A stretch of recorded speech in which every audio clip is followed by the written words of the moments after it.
Welcome to geography study centre. चलिए आज आपको मैं इतिहास की दुनिया में ले चलता हूँ। आज मैं आपको इतिहास के बारे में बताऊंगा और जैसा आप लोग जानते हैं कि किसी भी चीज को शुरुआत करने से पहले उसका परिचय होना जरूरी हो। तो इसी के संदर्भ में आज मैं आपको क्लास 12 का के बारे में पढ़ाने जा रहा हूँ। 12th में हिस्ट्री सब्जेक्ट लेकर आया हूँ और आज मैं आप लोगों को बताऊंगा इसका सिलेबस, पाठ्यक्रम किस प्रकार से होता है, क्या पढ़ना है, तभी तो आप उसका स्टडी करिएगा। अन्यथा क्या होगा, पढ़ना है कुछ और पढ़िएगा कुछ और, तो क्या होगा, आपको लाभ नहीं मिल पाएगा। तो चलिए शुरुआत करते हैं। और हाँ, इसके पहले कॉपी पेन अपने पास रख लीजिए, यानी कि नोटबुक जिसमें आप नोट करते चलिए, पढ़ते चलिए और नोट करते चलिए। ठीक है, ओके। चलिए आज मैं आपको सिलेबस बताने जा रहा हूँ। हिस्ट्री लिख लीजिए, क्लास 12 अपने नोटबुक में सब नोट कर लीजिए, सब्जेक्ट, सिलेबस। उसके बाद देखिए हिस्ट्री जो होता है इसका टाइमिंग आपको एग्जाम में 3 आवर्स 15 मिनट्स मिलता है, यानी कि 3 घंटा कितना 15 मिनट 15 मिनट आपको मिलता है क्वेश्चन पढ़ने के लिए और 3 घंटा मिलता है क्वेश्चन को सॉल्व करने के लिए। ओके, इसमें टोटल आपका एग्जाम होगा 100 मार्क्स का। कितना, 100 मार्क्स। ठीक है, इसको लिख लीजिए ऊपर में और आज का डेट भी अपने नोटबुक में डाल लीजिए ताकि याद रहे कि मैंने किस दिन पढ़ा और किस दिन से इतिहास का शुरुआत किया। ठीक है, चलिए सबसे पहले सेक्शन ए, इतिहास जो है 100 मार्क्स, इसमें प्रैक्टिकल नहीं होता है और इसमें 3 सेक्शन पढ़ना है। कितना, 3 section, section A, section B और सेक्शन सी। सेक्शन ए में पढ़ना है पुरातत्व एवं प्राचीन भारत। ठीक है, पुरातत्व एवं प्राचीन भारत। इस सेक्शन से आपको 25 मार्क्स का क्वेश्चन आएगा एकदम, इसको लिख लीजिए 25 मार्क्स। सेक्शन बी इससे आएगा आपका 30 मार्क्स। इसमें पढ़ना है मध्यकालीन भारत। क्या पढ़ना है, मध्यकालीन भारत। सेक्शन सी में पढ़ना है आधुनिक भारत और इसमें आएगा कितना मार्क का, 45। ठीक है, 45 मार्क। टोटल कितना हो गया, काउंट करिए, टोटल 100, यानी कि 100 मार्क्स का आपको एग्जाम देना है। इतना चीज कंफर्म हो गए। चलिए अब इसके बाद हम लोग पढ़ेंगे प्रत्येक सेक्शन का ए बी सी में क्या क्या पढ़ना है, उस चीज को पढ़ेंगे। ठीक है, तो चलिए इसके बाद सेक्शन ए में क्या क्या पढ़ना है। सेक्शन ए में क्या है, पुरातत्व एवं प्राचीन भारत। इसमें 4 यूनिट पढ़ना है आपको, 4 यूनिट। कौन कौन सा, यूनिट 1 में देखते हैं प्रथम शहर की कहानी, यानी कि प्रथम शहर कौन सा, हड़प्पा, सिंधु घाटी सभ्यता, इन सबों के बारे में पढ़ेंगे कि उस समय कैसा शहर बसा, कैसे विनष्ट हुआ, इन सबों के बारे में। यूनिट 2 राजनीतिक एवं आर्थिक इतिहास, मतलब शुरू से अभी तक का इतिहास कैसा रहा, क्योंकि पहले कैसा राजनीति होता था, आज के किस प्रकार से हो रहा है। उसके बाद आर्थिक इतिहास, आर्थिक मतलब क्या, मुद्रा से संबंधित, मतलब किस प्रकार का लेन देन होता था। अगर शहर है तो लेन देन जरूर ही होगा। ठीक है, चलिए इन सबों के बारे में पढ़ेंगे। यूनिट 3 में देखते हैं क्या पढ़ना है, सामाजिक इतिहास, समाज के बारे में कि आपका समाज कैसा है, अच्छा है, खराब है कि बहुत अच्छा है कि बहुत खराब है, इसके बारे में पढ़ेंगे कि पहले का समाज हमारा कैसा था और आज का हमारा समाज कैसा है, इसके बारे में भी तुलना इस यूनिट में हम लोग करेंगे। उसके बाद यूनिट 4 में पढ़ना है बौद्ध धर्म का इतिहास। गौतम बुद्ध का आप लोग नाम सुने होंगे, इनको ज्ञान की प्राप्ति कहाँ हुआ था, किस पेड़ के नीचे हुआ था, किस प्रकार से हुआ था, कितने समय में ये घर छोड़कर चले गए, उनका पूरा जीवनी हम लोग इस यूनिट में पढ़ेंगे। किस यूनिट में, यूनिट 4 में बौद्ध धर्म का इतिहास। ठीक है, चलिए अब सेक्शन बी में क्या पढ़ना है, मध्यकालीन भारत।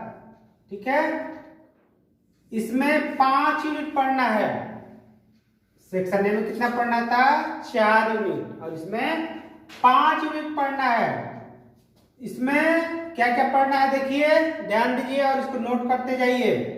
कृषि विषयक संबंध, यानी कि कृषि से संबंधित क्या क्या चीज है, उन सारे चीजों के बारे में हम लोग विस्तार से चर्चा करेंगे। किसमें, यूनिट 5 में।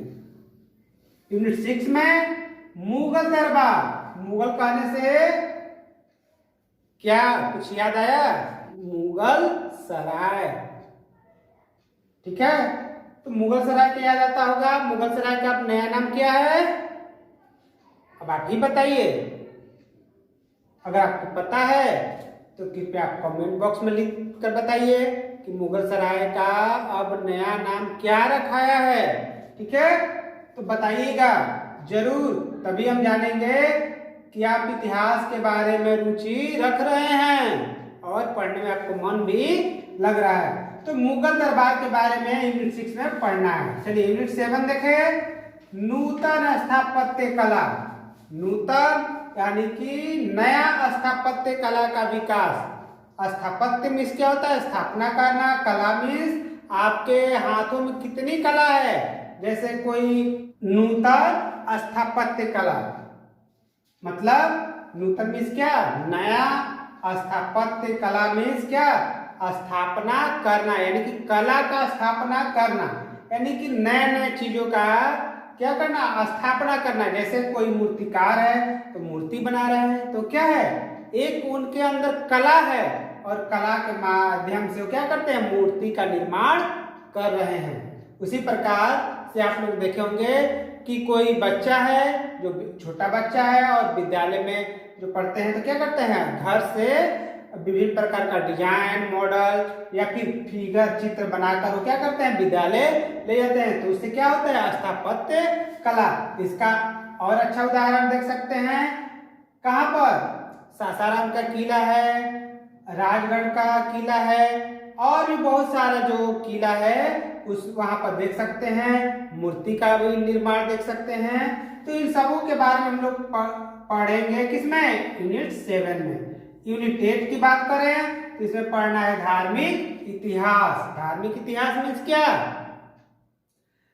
मतलब कि हम लोग जानते हैं कि भारत में सभी धर्म के लोग रहते हैं, हिंदू, मुस्लिम, सिख, ईसाई, पारसी, जैन, ये सभी लोग क्या हैं, हमारे भारत देश में रहते हैं। तो इनका इतिहास क्या है, हिंदू धर्म हम कहते हैं, मुस्लिम धर्म कहते हैं, सिख धर्म जब इसका चर्चा करते हैं, उस धर्म को अपनाते हैं, तो उसका इतिहास क्या रहा है, उसके बारे में हम लोग चर्चा करेंगे।